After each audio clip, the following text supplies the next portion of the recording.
नमस्कार दोस्तों, हरे कृष्णा, राधे राधे। कैसे हैं आप सब लोग? आशा करती हूँ सब लोग बहुत अच्छे हैं। माता रानी की कृपा से सभी लोगों का घर परिवार स्वस्थ है और अच्छे हैं। तो आज की वीडियो ना बहुत खास है। देखिए, आज की वीडियो में हम बात करेंगे कि गुप्त नवरात्रि की डेली पूजन में हमें कौन से भूल बिल्कुल नहीं करनी चाहिए, कौन से चीज़ें हैं जो हमें करनी चाहिए और कौन सा नहीं करनी चाहिए। सबसे पहले देखिए, गुप्त नवरात्रि बहुत ही गुप्त स्वरूप में किया जाता है। तो आप जितना उनको गुप्त रूप में करेंगे, जितना देख के पता नहीं चलता है कि आपने पूजा किया है, उतना ही अच्छा है। पहले दिन हम घट स्थापना भी करते हैं, बहुत सारी चीज़ें करती है। तो इन सभी चीज़ों को सेकंड डे से किस तरह से कंटिन्यू करना है, चलिए आज के वीडियो में वो देख लेते हैं। अगर आप घट स्थापना नहीं किया है तो कोई बात नहीं है, अगर किया भी है तो घट को बिल्कुल नहीं हिलाना चाहिए, ठीक है। घट हिलाना बहुत ही अशुभ माना जाता है। इसके बाद देखिए, हमने भगवान को बहुत सारे चीज़ें चढ़ा के रखते हैं जो कि केवल मात्र पहले दिन ही चढ़ाया जाता है, डेली नहीं चढ़ाया जाता है। तो आइए वो भी हम देख लेते हैं और पूजन के समय कौन सा चीज़ें हमें कितने देर तक रखनी है वो भी देख लेते हैं।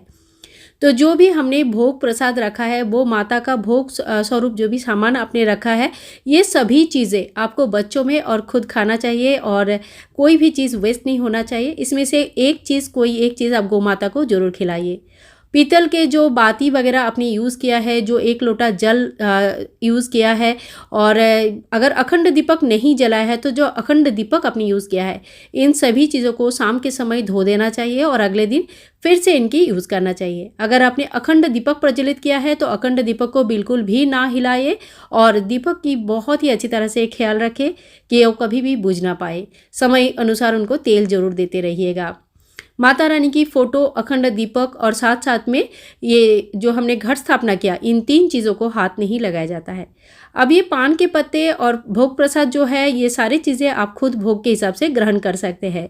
पान के पत्ते आप चाहे तो डेली चढ़ा सकते हैं, चाहे तो पहले दिन और अष्टमी और नवमी के दिन चढ़ा सकते हैं। जो जल हमने रखा है 1 लोटा, ये सूर्य नारायण को अर्घ्य दिया जाता है और अगले दिन सवेरे इसको धोकर दोबारा जल भगवान के सामने रखा जाता है। जो पाठ आपने किया है, ये पाठ आपको डेली करनी है, इस बात का ध्यान रखें।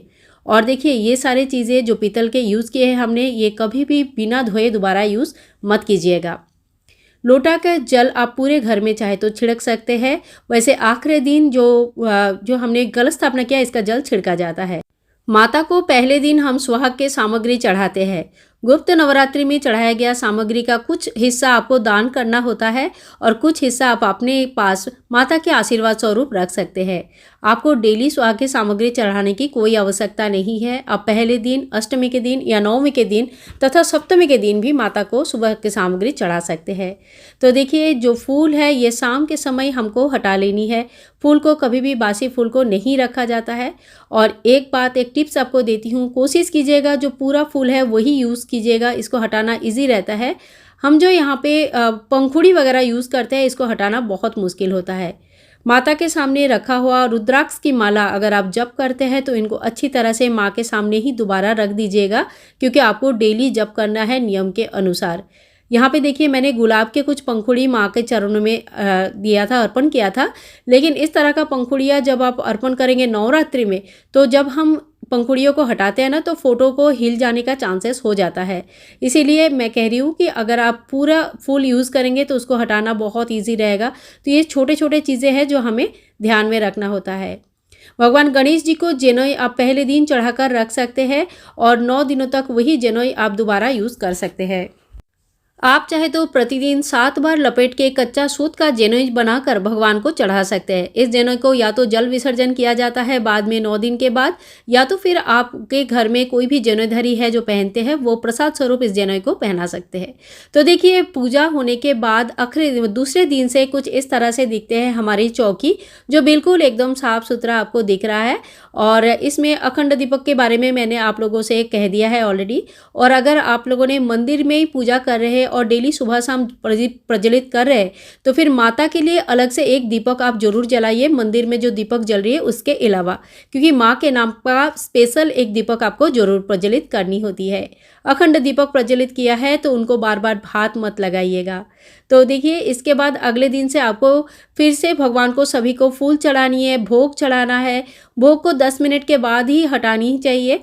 और यहाँ पे मैंने सुहाग के सामग्री आपको बता दिया है। डेली चढ़ाने की ज़रूरत नहीं है, तो आप खाली पहले दिन या बाद में भी सप्तमी, अष्टमी, नवमी के दिन चढ़ा सकते हैं। आरती आपको डेली करनी है, सुबह और शाम।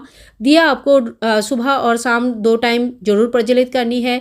भोग भी आपको सुबह और शाम 2 टाइम माँ को जरूर चढ़ानी चाहिए। भोग में कोई ना कोई मीठा भोग जरूर चढ़ानी चाहिए। इसमें आप खीर बना सकते हैं, हलवा बना सकते हैं, लड्डू, मिठाई वगैरह जो भी आप बना पाते हैं या ला पाते हैं, उस हिसाब से कोई सात्विक भोग माँ को चढ़ाना चाहिए। पाठ करने का जो भी नियम आपने लिया है सुबह या शाम को, उसी समय आपको पाठ एक बार जरूर कर लेनी चाहिए। पाठ करने का नियम लेने के बाद पाठ अगर नहीं होता है तो ये अच्छा नहीं माना जाता है। इसीलिए अपना शक्ति, सामर्थ्य, समय के हिसाब से आप नियम लिया कीजिएगा।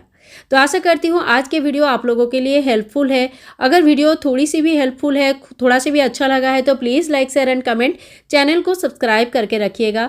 मिलते हैं नेक्स्ट वीडियो में। आने वाली है वसंत पंचमी। वसंत पंचमी की बहुत सारे प्यारे प्यारे वीडियोज़ आप लोगों के साथ आगे आने वाली समय में शेयर करने वाली हूँ। तो चैनल के साथ जरूर जुड़े रहिएगा ताकि समय पर आपको सभी वीडियोज़ मिल पाए। तो आज की वीडियो यहीं तक का था। आशा करती हूँ ये वीडियो आप लोगों के लिए हेल्पफुल होगा और आपको अच्छा भी लगा होगा। कोई भी क्वेश्चन है, कुछ भी डाउट्स है, आप कमेंट बॉक्स में लिख के पूछ सकते हैं। मैं अपने कोशिश करूँगी कि जल्द से जल्द उन सभी कमेंट्स का रिप्लाई करने के लिए और आप लोगों का डाउट्स क्लियर करने के लिए। मिलते हैं नेक्स्ट वीडियो में, तब तक के लिए हरे कृष्णा, राधे राधे। और हाँ, जाते जाते माता का जयकारा लगाना बिल्कुल ना भूले। तो लिखिए कमेंट बॉक्स में जय माता दी।